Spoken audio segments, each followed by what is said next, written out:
নিয়েছিলাম বিগত ঘটনার 10 দিন হয়ে যাওয়ার পরেও আমরা এখনও পর্যন্ত রেজাল্ট পাইলাম না।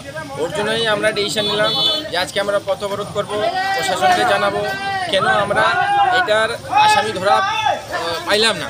তারপরে ওনারা আশ্বাসন দিল যে আমাদের প্রচণ্ড চেষ্টা চলছে, চেষ্টা অনুযায়ী আমরা আমাদের কিছু সময় লাগবে, আসামি তো অবশ্যই ধরা পড়বে, কিন্তু কিছু সময় আমাদেরকে দেন, আমরা অবশ্যই ধরবো।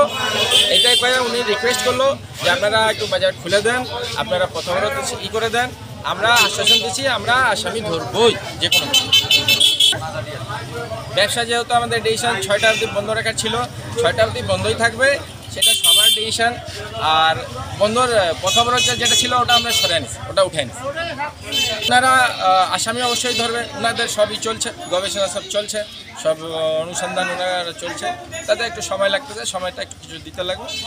তা আমরা বললাম ঠিক আছে, মাসখানেকের মতন আমরা ধরে রাখতেছি যে হ্যাঁ আমাদের এর মধ্যে আমাদের ডিসিশন যেতে হয়। উনি বললাম আমি চেষ্টা করব এই মাসখানেকের মধ্যে যাতে আমাদের ডিসিশন